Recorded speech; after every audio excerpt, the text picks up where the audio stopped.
Hey, what is up guys? Welcome back to the channel and welcome back to Gran Turismo 7. So in today's video I'm going to continue my vehicle reviews for update 1.40. This time moving on to car number 2, which is going to be the very special Nismo 400R.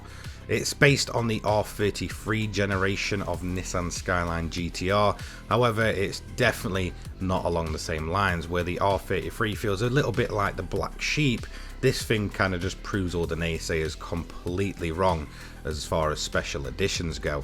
So let's have a look at the price. This one comes in at 1.8 million credits, actually the most expensive car of update 1.40. 543.78 pp, four-wheel drive, 394 brake horsepower. This thing is definitely no slouch and a real top tier GTR model. So let's get into the review. Let's start off with some interesting facts, but before we get into that, let me just explain how this is going to work. So we take the base standard version, how it leaves the dealership, out for a hot lap around the Nordschleife. We'll then put it up and see where it lands on our lap time leaderboard. After that, we'll then go over to the high speed ring and test out the fully upgraded version. However, no fine tuning can be done to any of these vehicles. So let's get into some facts about the 400R itself. So let's start off with actually what the 400R is. So in a sense, all it is a homologation special, which means, you know, this was kind of put out there as a homologation vehicle, and obviously based on the R33 GTR. So it's definitely nowhere near anything like the standard R33 GTR that we saw prior to this in GT7. It essentially takes everything that car had and then just turns it up to the maximum. Now I think something like 100 units were originally planned for this, but around about 40 to 44 actually made production in the end. So it's a bit of a unicorn in terms of the motoring world. There's really not many of them originally, and there's probably even less now. I think we'd be probably lucky these days to actually see if there were 20 to 25 of them left. Maybe some of them have been wrecked, maybe some of them just kind of withered away, and then probably the ones that are left are either kept in garages or not really driven very much at all, obviously this being a very rare vehicle. But really, what is it that makes the 400R special? You know, it's obvious that it's going to be a tuned up homologation version, you know, along the lines of the Ford Sierra RS500 Cosworth, or, you know, the R32 Nismo that we had previous. And to be honest, the R33 itself was really not a much loved GTR. Whilst by some people will absolutely love it, whilst most people will probably just say, okay, you know, it's an R33. You know, the R33 itself really does sit in an awkward time for GTR vehicles, mainly because before it you've got that absolute monster, which is the R32 GTR, which obviously took the motorsport world by storm and, you know, coined the nickname Godzilla and did absolutely ridiculous feats in terms of, you know, the motorsport world. And then kind of after it you've got the R34, which in the present day is pretty much a JDM icon and sort of the face of Japanese motoring vehicles, mainly because of, you know, the likes of Fast and Furious, YouTube itself with 1,000 brake horsepower builds and such, all kind of rising the R34 up the popularity, even though in my honest opinion the R34 just will never ever be an R32. That will always be my favorite generation. But for me, I'm kind of along the lines with most people. The R33 really is a bit of a strange GTR. It's quite big, it's quite bulky, you know, especially compared to the R32 before it, and then it just doesn't quite appeal looks wise as much as the R34 that came after it. It just sits in this very weird spot. But the 400R for me is perhaps one of the most special GTR models that's ever existed, which might sound weird from someone that really isn't a major fan of the R33 itself. So for someone like me who's a bit of an R32 fanboy, never really saw the appeal of the R33, what makes the 400R just so special and appealing to me? Well, I think you only need to take one quick look at it to look at the aero kit that's on this thing. For me, this is the way the R33 should have always been presented. It looks much more aggressive, it's much more bolder, looks much wider, and in all honesty, I think if they took the look that is on the 400R and presented that on the base version of the R33, I think overall it would have been a much more appealing design. For me, the R33 just kind of looks a bit too boxy, a bit too muted, The 400R kit that we're seeing here just looks a bit more in your face. It looks like it suits the body lines more, you know, that typical Skyline boxy look, you know, just kind of turned up to the max.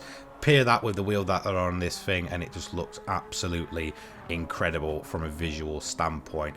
Now onto the performance next. Let's just quickly touch on that as to why I think this is a very, very strong contender as one of the best Skyline models to be ever made, if not the best. Obviously, it just takes everything that was always right about the R33, the R32 and the R34, and then just kind of turns it up to the max. You know, in terms of the performance, it's just absolutely ridiculous. You know, it's putting out a lot more horsepower than standard. It feels more aggressive. The brakes feel better. The handling feels better, obviously paired with that typical four-wheel drive system that makes these cars absolutely insane at a track. It just feels like, you know, they just didn't hold back. They wanted to turn the, you know, R33 into an absolute monster, and that is literally what it exceeds at, making this, in my opinion, perhaps the best ever special edition Skyline we'll ever probably see. This is an absolute icon and I'm so happy to see it in GT7. Now let's move on to the overall lap time. As you can see, this thing sits in this 600 pp category, falling at 543.78. Just narrowly misses out beating the likes of the Dodge Viper GTS 02, but we can see a clear progression from the GTR Nismo R32 from 1990. As you can see, it's just absolutely smashed it by around about 10 seconds, which is just a margin that I didn't expect to see, to be honest. I thought maybe around about 5-6 seconds, but to go ahead and literally beat that car out by around about 10 seconds over a single lap is just absolutely ridiculous, in my opinion. A very, very cool addition, a very impressive lap time, and definitely beating out a lot more of the kind of modern hatchbacks and such, even four-wheel drive models still to this day, which is impressive to see from a car from 1995. Definitely sets out and succeeds in what it was wanting to do. But obviously we're not going to be done there. We now need to fully upgrade this vehicle and take it around the high speed ring.